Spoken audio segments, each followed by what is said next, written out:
Hello everyone, I'm DonTheCrown, and today I want to talk about the Voidchart, specifically the Voidchart for the very start of the game as you are first building up your points and what I think is the best to invest into. Now, if you don't understand what I mean by Voidchart, it's basically the passive tree for the end game here, where you can invest into different seasonal mechanics to make them appear more, have special effects, all that kind of stuff. You get these points by clearing the boss of a particular time mark and region. And so each region will need to have each boss killed at every single time mark. So in time mark 1, you can only do glacial. Time mark 2, you can do glacial and lava. Time mark 3, you can do steel forge and all the other two. Thunder wastes, you get what I'm talking about. Now at time mark 7 and 8, there are offset time marks as well. So 1, 2, 1, 2 as well, and you have to clear on each one of those as well to get all your points. You can see up here in the top where you're missing points. And if it's like, oh, I'm missing one in Thunder Wastes or I'm missing one in Glacial, I could click over here and see exactly where I'm missing my point so I can know which one to clear. Now you can also get points as well if you click this button up here from doing the path of progression.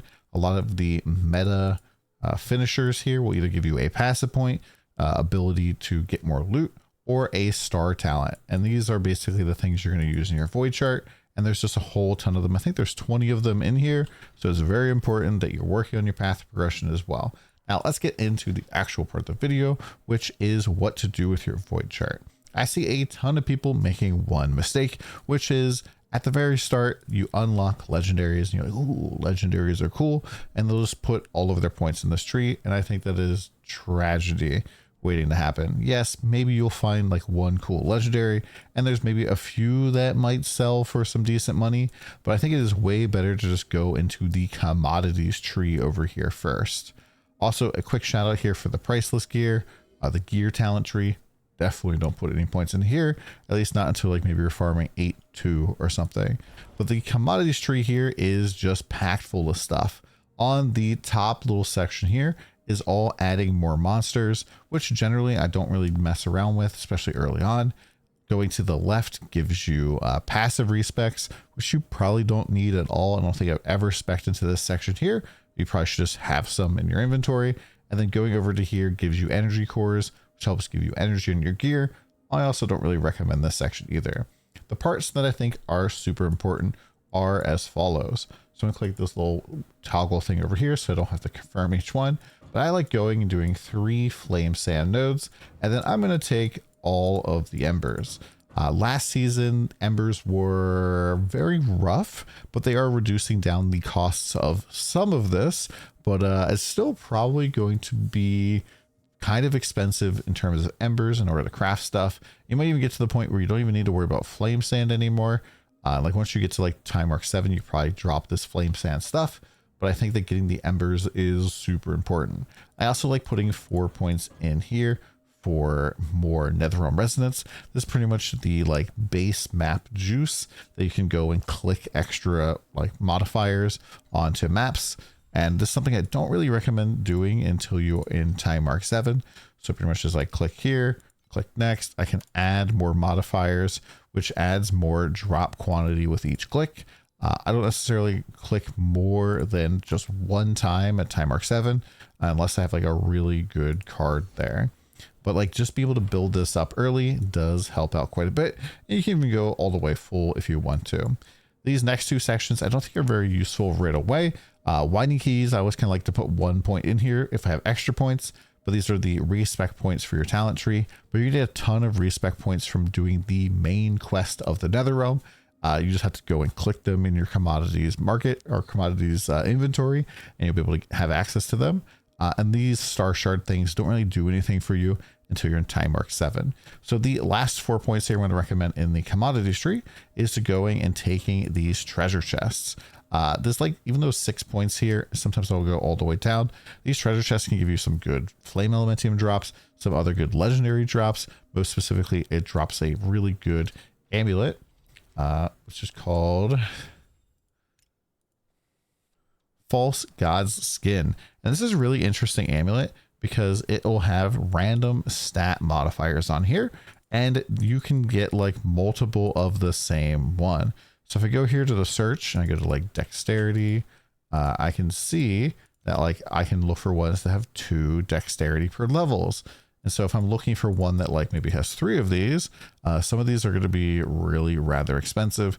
You could even get like super duper lucky and drop a 4. And this is like nearly like a deep mid game item for some builds. And so some of these are going to be very, very valuable very quickly.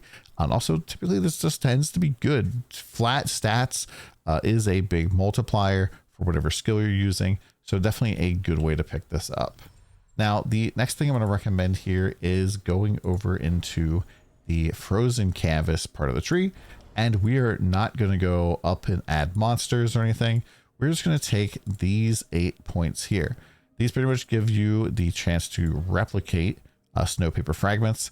And this makes it so that bosses will always drop snow paper fragments. So you effectively turn the boss into a snow paper generator for you.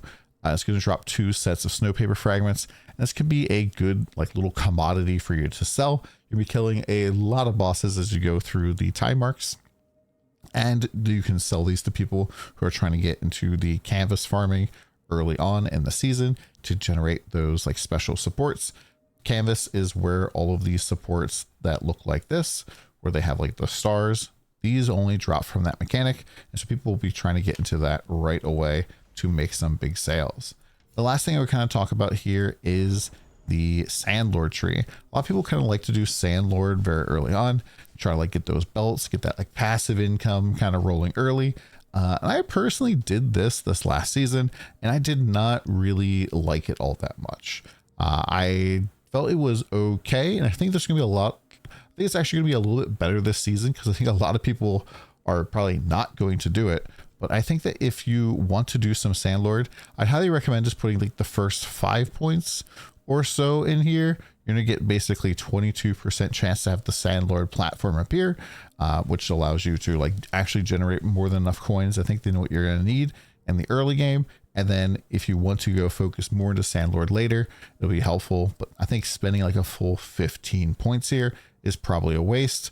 And I'll probably do something similar with Outlaw as well, because I feel like Outlaw, if it's dropping weapons that have sequences earlier, it's probably going to be way better than Sandlord trying to like send out a shipment to get belts. And those are pretty much my primary points that I do.